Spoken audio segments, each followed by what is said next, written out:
Most modern mountain bikes have hydraulic disc brakes on board, which offer excellent power and consistency. But to keep them that way, a routine bleed will be needed from time to time. So in today's video, we're going to go through everything you need to know about disc brakes, how they work, all the things that can affect them, and more importantly, everything you need to know to bleed your brakes. There are loads of different brands and models of disc brake available on the market, each of them having slightly different setup options and slightly different variations on the way that you bleed them. So in today's video, we're going to be looking at all of them, a bit of an overview so you can understand what it is you need to do to get air out of your system and to bleed your brakes thoroughly. Okay, let's have an overview of a brake, just so you can understand what each component does. Now, I've got a handy cutaway option here. This one is a SRAM lever, but the same things apply to many brakes on the market. So starting with the lever, ignoring the fact the clamp is missing on this one, the clamp would actually look like this lever here. So you have your lever blade, I'm sure that's familiar to everyone, and you have the pivot in which it moves around. This one, as you can see quite clearly, has a bearing there. You might notice there's a little dial on the top here. This is the lever reach adjust. So that's responsible for moving the lever in relation to the handlebars, but not in relation to the piston on the inside. So if you have big hands, you can dial it to be far away, small hands close to the bars. You won't always have a dial like this. Sometimes you have to access a small, well, very small Allen key head hidden underneath. You might also notice there's a little dial on here. This one is for adjusting the bite point of the actual pad. So it's like a micro adjust for moving the pads closer or further away from the disc rotor. Now, not all brakes have this feature, and the brakes that do have slightly different variations on the dial. Hope brakes, for example, have two dials that look like this one on the lever. Shimano ones have a 3-stroke adjust, which is actually a screw head on there. Now, if I flip the lever around, you're going to be able to see the piston on the inside. The piston is what actuates the whole system. So as you move the lever, it pushes the piston and it pushes the fluid down the line into the caliper at the other end.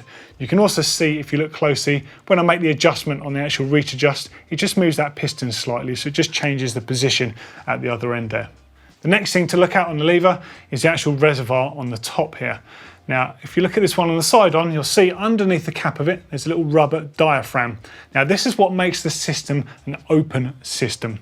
Now, all modern mountain bike disc brakes use an open system, and it doesn't mean there's holes in there and, rain and stuff can get in. What it refers to really is the fact there's two little vent holes on the top here and a diaphragm with some room between the cap and the diaphragm itself.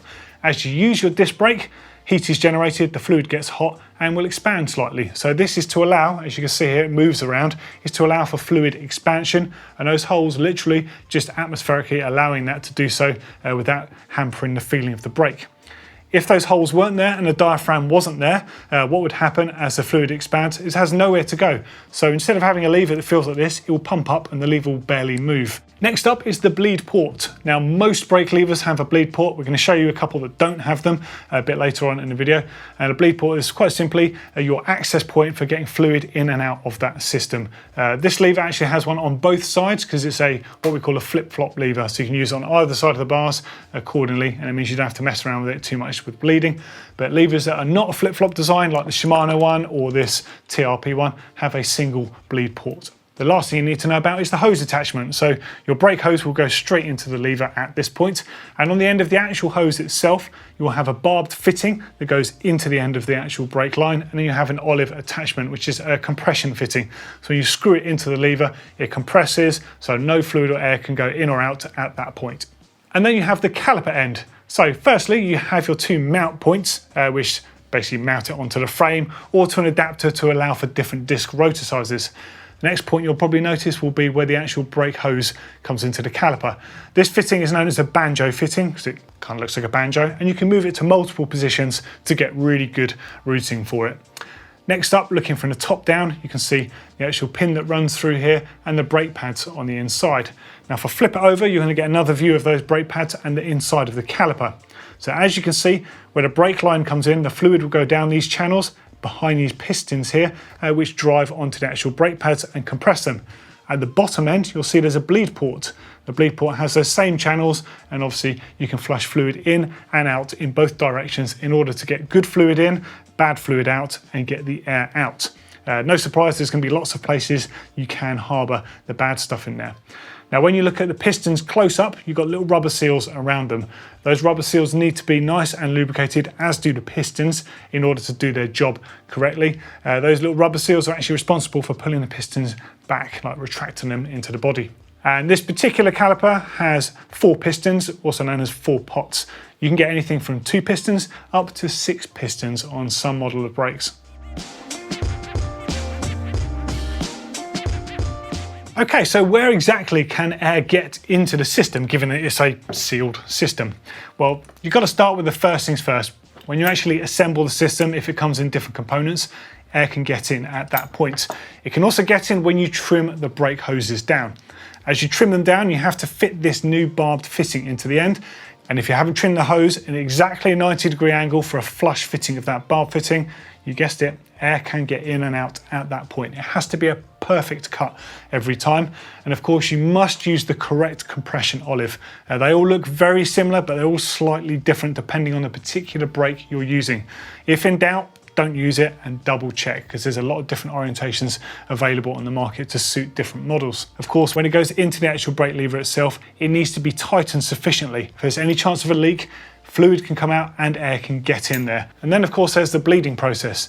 Doesn't matter which way you bleed it, whether it's a bucket and you're bleeding top down or syringes and you're bleeding bottom up, you can push air into the system using those syringes, and air can get in from the bucket.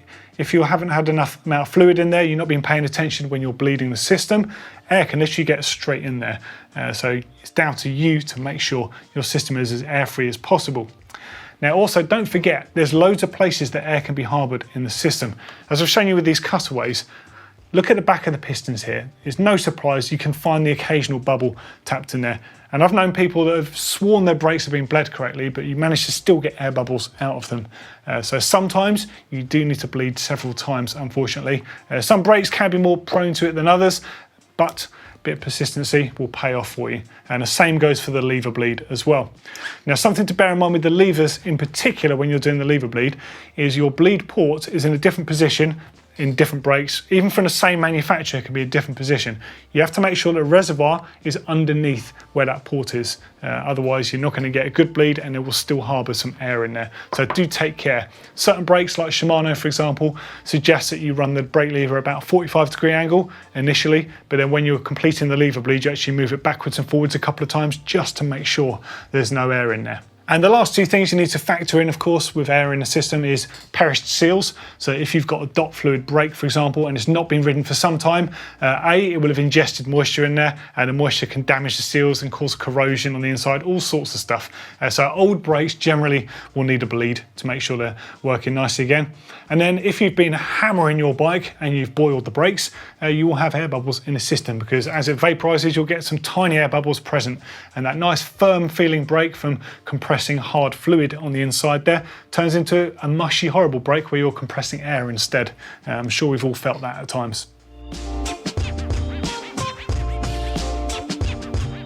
Okay, to bleed your brakes, you're going to need a bleed kit. Now, the obvious thing would be to have a specific bleed kit for your brakes, i.e. a SRAM bleed kit if you've got SRAM brakes, or a Magura kit for Magura brakes. But you can get overall kits that will suit multiple different brakes with different fittings and attachments. The most important thing that you take into account, whichever kit and whichever way you're going to do it, is that you have one that suits the correct fluid. So there's 2 major systems. You get dot fluid and you get mineral fluid, and neither are compatible. If you have a bike that has dot fluid and also you have another bike that's got mineral, you're going to need 2 separate sets of fluid and 2 separate sets of kits. You do not want to mix these together at all. And in addition to the actual relevant bleed kits for your particular brakes, you'll need some protective glasses just in case. None of the oils are good to go anywhere near your eyes for obvious reasons. You want some protective gloves. Not only are they good to protect the skin on your hands, but actually help you a bit of dexterity to actually grip some of the stuff when it gets slippy with the actual fluid as well. And I recommend making sure before you start you've got the relevant Allen keys, Torx keys, and any other additional tools that are specific to your particular system. Okay, so the age-old argument with disc brakes then is which fluid is better? Well, the simple thing is they have dot fluid and mineral fluid, and both of them are excellent choices for use in mountain bike brakes. So whatever you've got decent brakes, so don't worry about that. But the fluids themselves have slightly different properties, and it's good to know about these just so you can act accordingly with your particular system in looking after and maintaining your brakes. Now let's have a look at DOT first, or DOT. DOT stands for Department of Transportation, and that's because it's a regulated fluid. It's used in the motor industry, and it's regulated because it has to perform at certain temperatures, both high and low. So you could ultimately say that this is a very good high performance liquid. Now the issues you get with using DOT are A, it's excellent for using on brakes, however you do need to maintain it, and it basically has a shelf life that comes with that. So high performance, but you do need to look after it accordingly. Now, the fluid itself is hygroscopic, which means over time, through microscopic holes in the brake lines and anywhere else in the system, it's going to ingest moisture. And DOT fluid can actually ingest 2% of its volume in your system in just a year. So it will need some care to make sure they're bled correctly. This is also a reason why, when you have DOT fluid, we always recommend having a small container rather than having a big workshop spec one. Unless you're bleeding like hundreds of brakes at a time, you want to have a small amount of this, because the shelf life really is going to be around a year for something like this. It will vary depending on the storage conditions, how damp the room is, things like that. But ultimately, if there's any moisture in the brakes, that's what's going to affect them. Now, DOT fluid has a very high boiling temperature, 270 degrees Celsius on average, extremely high. However, that goes down to about 190 degrees centigrade as soon as you get any moisture on the inside there. So your brakes will be hampered if there's any interference with that. So if you've got a bike, for example, that you've not ridden for some time that's got DOT brakes on it, there's a good chance you're going to need to bleed those brakes and have some fresh fluid on there. Now the fluid itself is slightly corrosive. Now it doesn't mean it's like a crazy acid or anything, but what that means is it can be damaging to paintwork on your frame. It's obviously not damaging to the brake components. It's also why we recommend wearing gloves and a pair of eyewear when you're actually working on the bike. And next up, mineral fluid. Now this stuff is not regulated. Now as a result, you get loads of different variations, loads of different types, and each one is different. So if you're going to buy DOT fluid for your brakes, for example, there tends to be 4 or 5.1 that you have in your mountain bike brakes. You can mix them together and you can buy any brand. They're all going to perform as stated. Mineral fluids all have slightly different things because it's not regulated. Now you could look at this and think, well, DOT must be better because it's regulated. Not necessarily true. The freedom that the designers have of working with a fluid that's not regulated means they can have their own formula that is best suited to their seals, their brakes, their calipers, their pistons, their entire systems. So Shimano naturally will recommend using their fluid with their system, Magura recommends using their fluid with their system, etc, etc. Now the fluid boiling point does vary massively on mineral fluid compared to DOT fluid, which as we know is about 270.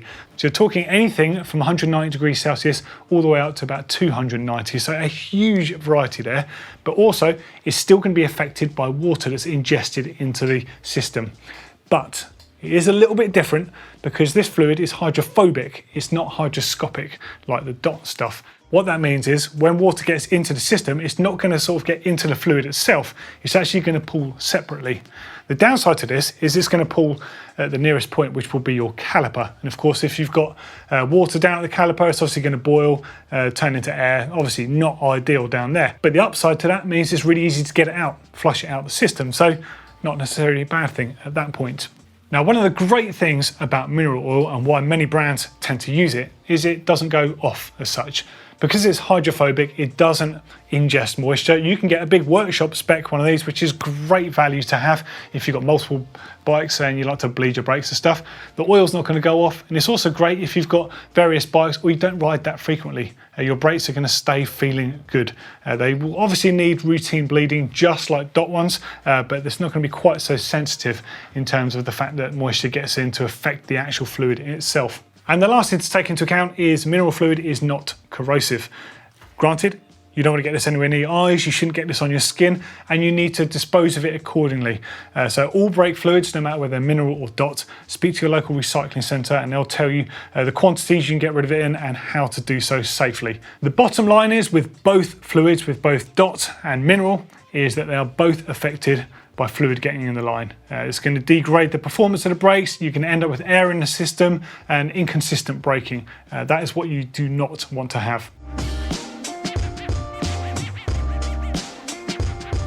Okay, so let's look at the fundamentals of bleeding a brake, because the principle is basically the same for all brakes.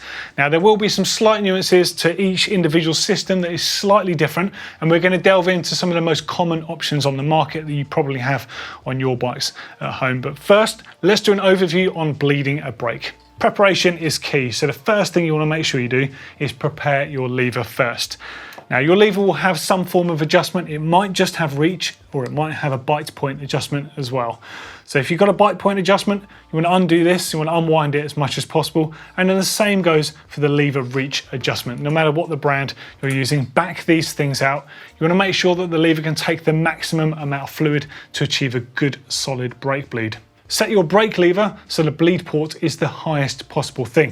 Now, of course, the bleed ports are all in slightly different places depending on what the brands are, and you've got to make sure that the reservoir is under the port. It's not always that obvious. Sometimes the lever will be horizontal, other times, like this one, will be about a 30-degree angle. Next up is removing the pads. So remove the pin and make sure when you remove the pads you can't contaminate them. So keep them separately away from any oils or any part of the bleed system. Next up, you want to put your bleed block in. This basically stops the piston moving so you can get the correct amount of fluid in the system.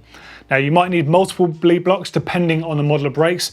These Magura ones, you need 2 in place. These ones from SRAM, you need a single one in place. Now, the sizing of these is different depending on the model and the brand, so just make sure you have the correct one for your fitting. And the last thing to do is get the correct fluid in your syringes. Make sure there's no air bubbles present in the actual tubes. Next up, attach the syringe to the caliper and to the brake lever. Your particular brake might have a bucket design, which we're going to deal with a little bit later in the video. Your brake could be a bleed from the top down to the caliper, or it could be from the caliper to the top. That's really the fundamental thing that changes between the different systems. So again, we're going to run you through the most common options out there. Next step is to pressurize the lever. Now, if your system has an open bucket design on the top as part of the bleeding, you want to hold the lever in place near the bar using a tow strap or something similar. The idea is it pressurizes the system and you remove a small amount of oil from the system, allowing the oil to pull back in again at the top. So make sure you've got a really good firm lever. If your system is using a syringe at the lever end, you actually create a vacuum to achieve a similar thing. Flicking the lever is very common at this point while the system is still open to remove any air bubbles that can be trapped in the lever, and you might need to move the lever up and down depending on the model just to make sure you've removed any trapped air. Last steps are to close the system and give it a clean, and if you need to, repeat. Okay, now for bleeding any brake. Well, there's loads of different brands out there. We're going to deal with the major ones that you're likely to see spec'd on bikes. Now, of course, there's lots of different models. We're talking in general here, and let's go with Shimano first. Now, Shimano brakes use mineral fluid. The usual method uses a bucket at the lever and a syringe at the caliper, but you can use a syringe at both ends. The bleed process is bottom to top and then back down, and you pressurize the lever using a strap and opening the bleed port quickly. Air can get trapped in the lever, so it's advised to move the lever back and forth a few times just to make sure the air is removed. SRAM brakes use DOT fluid inside. Brakes from 2017 onwards use the bleeding edge bleed port, which is absolutely brilliant. Use the syringe at both ends and you bleed top to bottom. Closing the bleed port before removing the bottom syringe makes this process very easy. You create a vacuum on the top syringe to pressurize the lever. Magura. These brakes use mineral fluid and they can use syringes at both ends or a bucket at the lever end. You bleed bottom to top and then back down through the system. You close the caliper and you pull the lever to introduce pressure and migrate any lever air bubbles out, closing the system to finish. Hope brakes use DOT fluid. The usual method is to open the top reservoir on the lever and use a syringe at the caliper. You bleed them top to bottom in the same way that you would with motorcycle brakes. You top up the fluid in the reservoir and then you close the system at the end. You can also use a bucket at the lever to make for easier filling. The reservoir on the lever is quite small and you do need to monitor it when filling, as if it runs dry, you will directly pull air into the lines. The bucket system means you can have much more oil available to you here to pull into the system. TRP. These brakes use mineral fluid and there's 2 methods to bleeding them depending on the model. You can have the bleed cup at a lever and the syringe at the bottom, or you can have syringes top and bottom. You bleed them bottom to top with a push-pull style. Use a lever strap to pressurize the lever, much like you would with Shimano, and you open and close the bleed nipple at the bottom, watching the fluid level at the lever. Hayes. These brakes use DOT fluid and use syringes top and bottom. You bleed them bottom to top and then return back through the system. You add the vacuum at the lever using a syringe, and the newer models actually have 2 bleed ports on the caliper for a further bleed to ensure zero air in the system. Very cool, and it also means that it's very good if you need to service the caliper to ensure a tight bleed. Okay, and of course, with all systems, there's going to be a few tips and tricks, and I'm sure many of you will have discovered your own individual tips and tricks that have nothing to do with the manuals that just help you when you've got those air bubbles you can't quite get out of the system. Here's a few that we tend to use here at GMBN. Classic one, tapping the hose. Get a spanner, small one, and just tap the hose when you're flicking the lever or sometimes when you're pushing the fluid through the system. Can really help, especially if you've got any kinks in your brake line there, it can help the air migrate through it. Obviously, you want to make sure that the air has the best possible chance of getting to the top. So if you have got any curves in those cables and hoses, make sure they're as straight as possible to help the air find its way out to the top. Always make sure your brake caliper is lower than the reservoir, which is on the lever. This is easy when you're doing your front brake, but sometimes when you're bleeding your rear brake, because the rear caliper is at the back of the bike, the weight of your bike in the stand will actually move it, and your caliper can end up higher than the actual lever. This wreaks havoc. So just pay attention to that. If you have problems with air in the systems and you've got a bucket style system, you can actually leave these open for some time. You can strap the lever, pull it to the bar, make sure your caliper end is closed, and you can leave the lever end open. Tap your way up the hose, and you might just find just that one little annoying air bubble just migrates its way out by itself. The good point about having the bucket there is as that air bubble migrates out, fluid's going to replace the space it had on the inside of the line. And the last one is your bite point adjustment, whether you have a dial or something on your actual levers for manually adjusting it, or it's an automatic system on yours. It's going to be affected by the condition and how clean your brake calipers are. So as with anything on the bike, you should be cleaning them. With your brake calipers, think what's happening. The pistons are moving in and out the whole time. If they're dried up and they're all dusty and dirty, they might not be sliding and retracting back into the actual caliper properly. What you want to do is lubricate them.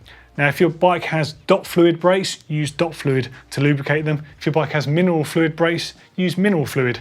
What you want to do is literally just pull your brake lever just to expose those pistons slightly. Take care, you don't want them to pop out, and just use a brush or something small just to get a tiny bit of oil in place, and then push them back in place. Pull them out again, push them back in place, and you'll find that they retract the correct amount at that point. It's one of the things you can do if your bike is suffering from the pads rubbing, for example. That's a classic sign that you've been riding for a long time and everything's a bit grubby, it's not just working as it should do. Okay, so a bit of theory, a bit of practice, a bit of information about disc brakes. Hopefully there's some points in this video that can help you understand your brakes and to get the best out bleeding them. Now, all the brakes I've mentioned in here, we're going to make refresh videos of each individual one. So we're going to do a walkthrough on how to bleed those. And of course, there's going to be some other videos we've already made floating around down there somewhere. As always, leave us some comments, leave us some feedback. If you've got help or issues on particular brakes, feel free to get involved down there. And if we can't help you, we definitely know some people that can. Thanks for watching the video, and we'll see you in the next one. Ta-ra.